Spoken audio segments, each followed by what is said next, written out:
And like నేను అడిగింది ఏంటంటే, ఇప్పుడు సినిమాల్లోకి రావాలి అంటే హ్మ్. పలానా యాక్టర్ ఒక హ్మ్. ఫేవరెట్ ఉంటారు. హ్మ్. వాళ్ళని చూసి మనం అరే! మనం కూడా సినిమాలు చేయాలి హ్మ్. అనిపిస్తూ ఉంటుంది కదా! హ్మ్. అట్లా ఎవరు అని? సాయి పల్లవి. సాయి సాయి పల్లవి పల్లవి గారు. గారు. I love her. హ్మ్. అంటే ఆమె చేసిన మూవీస్‌కి అన్నిటికి ఒక సీక్వెల్ అని రెడీ చేస్తే నేను అన్నీ చేసేస్తాను. ఆమె ఎలా చేసింది సేమ్ అలా. I have no qualms in accepting that అలా ఉంటే నాకు చాలు.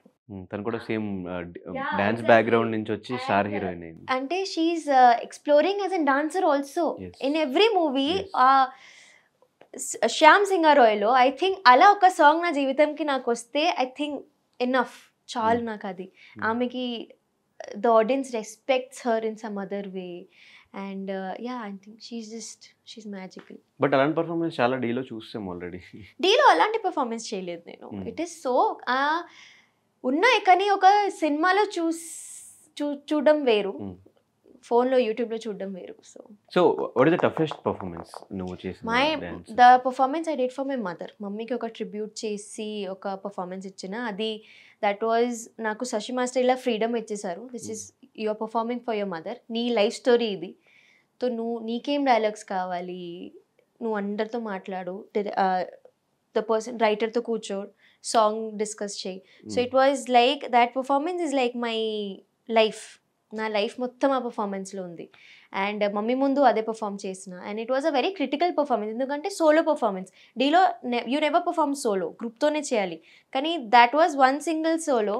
ఎవ్రీబడీ వాజ్ వరీడ్ దట్ ఇంత కాన్సెప్ట్ ఉంది. అవుతదా లేదా? But we made sure that dancing కూడా ఉంది, స్టోరీ కూడా ఉంది, కనెక్ట్ కూడా అవుతారు audience. That was my best performance and my most difficult కూడా. ఎందుకంటే పెర్ఫార్మన్స్ చేసేసి ఐయామ్ ట్రైయింగ్. మమ్మీని చూడొద్దు. మమ్మీని చూస్తే ఏడుస్తా. అండ్ ఎగ్జాక్ట్‌లీ లాస్ట్‌కి వచ్చేసరికి నేను మమ్మీని చూసేసా. అండ్ ఏడ్చి నేను కూర్చున్నాను. స్టెప్ చేయట్లే. హ్మ్. కూర్చున్నాను ఇక్కడ. హ్మ్. చేయాలి. సాంగ్ ఇంకా అవ్వలేదు. Then I like okay. Dance చేయాలి. మళ్ళీ చేశా. So it was very difficult. So ఈ సెలూన్ బిజినెస్ ఇన్వెస్ట్‌మెంట్ నీదా? మమ్మీది. అమ్మదా? హ్మ్. యాక్చువల్లీ మా after or daddy my daddy left. So mummy నాకొక మాట ఇచ్చింది. నాకు 2 ఇయర్స్ ఇవ్వు. డాడీ వెళ్ళాక I will make sure that I give you a good life. నీకొక మంచి లైఫ్ ఇస్తాను. అండ్ ఇల్లు అయితే కట్టేస్తాను. So we have our own home in Odisha. అది she legit made a 3-4 building. మొత్తం కింద రెంట్ ఇచ్చి, పైన రెంట్ ఇచ్చి అంటే it feels like a home. హ్మ్. చాలా లావిష్‌గా రెడీ చేసింది మమ్మీ. కానీ నాకిక్కడ హైదరాబాద్‌లో ఇలా స్కోప్ వచ్చాక, ఇలా ఫ్యూచర్ వచ్చాక షీ ఈజ్ లైక్ నువ్వు ఎలా ఉంటావు ఒంటరిగా అక్కడ. And you are going into acting field. నీకు you need some kind of safety. So she is like okay. అది అమ్మేసి మమ్మీ ఇక్కడికి వచ్చి అది సేమ్ అక్కడ డబ్బులేదో వచ్చాయో ఇక్కడ సెటప్ చేసుకుందనమాట స్టూడియో లెవెల్. హ్మ్. సో ప్రాపర్‌గా ఇప్పుడు Hyderabadi girl. Yes. Now I am మొత్తం. Hmm. So what happened to your dad? My dad అంటే again he was abusive, alcoholic. Hmm. కొంచెం వైలెంట్‌గా ఉండే. కొంచెం కాదు.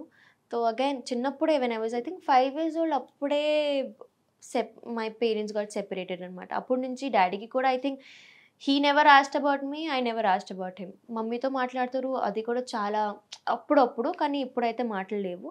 But yeah! నాకొక ఫాదర్ క్యారెక్టర్ మిస్సింగ్ వాయిడ్ అనేది ఇప్పుడు కూడా నాకు తెలీదు. I don't know what a fathers love is. నాకు తెలీదు.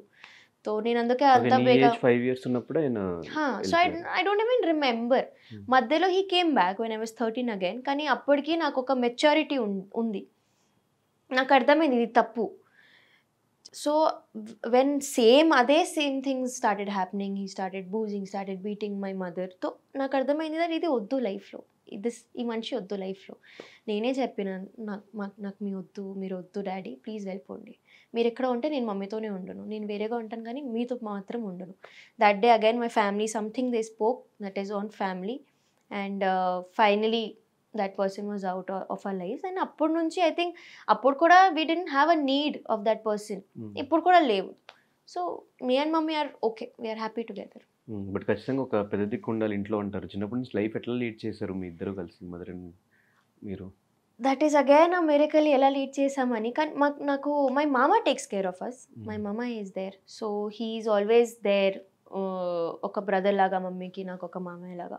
సో అది ఒక మ్యాన్ క్యారెక్టర్ అయితే అక్కడ ఉంది. And then but other then that I think maybe ఏదో అదృష్టం అనుకోవచ్చు. ఇంకా అంత ఈజీగా we we came till here అంటే. So yeah! నేను mummy in fact my auditions also నాతో పాటు నా మమ్మీ వచ్చేది. We didn't have a male figure with us. Some times అలా ఢిల్లీ, ముంబై అలా వెళ్ళాలంటే we use to take my brother, not my own brother, so a brother person అలా. But I think my mother is very strong. So అనిపిస్తుంటది ఎప్పుడన్నా సినిమా చూసినప్పుడు గానీ, వేరే వాళ్ళ ఫాదర్స్ నాకు కూడా ఏదైనా ఫాదర్ ఉంటే బాగుండు అని నో, ఏమన్నా? నేను నిజం చెప్తున్నా కదా, నాకు ఆ డాడీ ప్రేమ, నాన్న ప్రేమ అనేది నేను ఎప్పుడూ తెలియదు నాకు. I don't know how it feels. చూస్తే కూడా పోనీ I saw movies, I saw Animal, Hi Nanna కూడా చూసేటప్పటికి నేను ఎప్పుడో it came to Mrinal, when Mrinal cried for the baby, అప్పుడు నాకు ఏడుపు వచ్చింది. కానీ when Nani was crying I could not connect to it because I don't know how it feels. కానీ some times when daughters have this security of a father, అప్పుడు కొంచెం అరే when you have a father figure you can ఎక్కడైనా ఏదైనా మాట్లాడొచ్చు. అరే నా వెనక ఆయన ఉన్నారు, మీరేం చేసుకుంటారు అలా. And sometimes yes, when you are in this industry and when I have to travel, ఇంత నైట్ నేను ట్రావెల్ చేయాలి, I have to go meet new people. So అప్పుడు కూడా ఐ థింక్ ఒక అబ్బాయి ఫ్యామిలీలో ఉండడం it's very important. I can't ask my mother, mummy 3-4 అవుతుంది, come pick me up, I can't tell her. But daddy ఉంటే డాడీ వచ్చేవారు. So that security is missing అనమాట. సో బట్ ఓకే, ఇక్కడ దాకా వచ్చాను కదా, ముందు కూడా వెళ్ళిపోతా. సో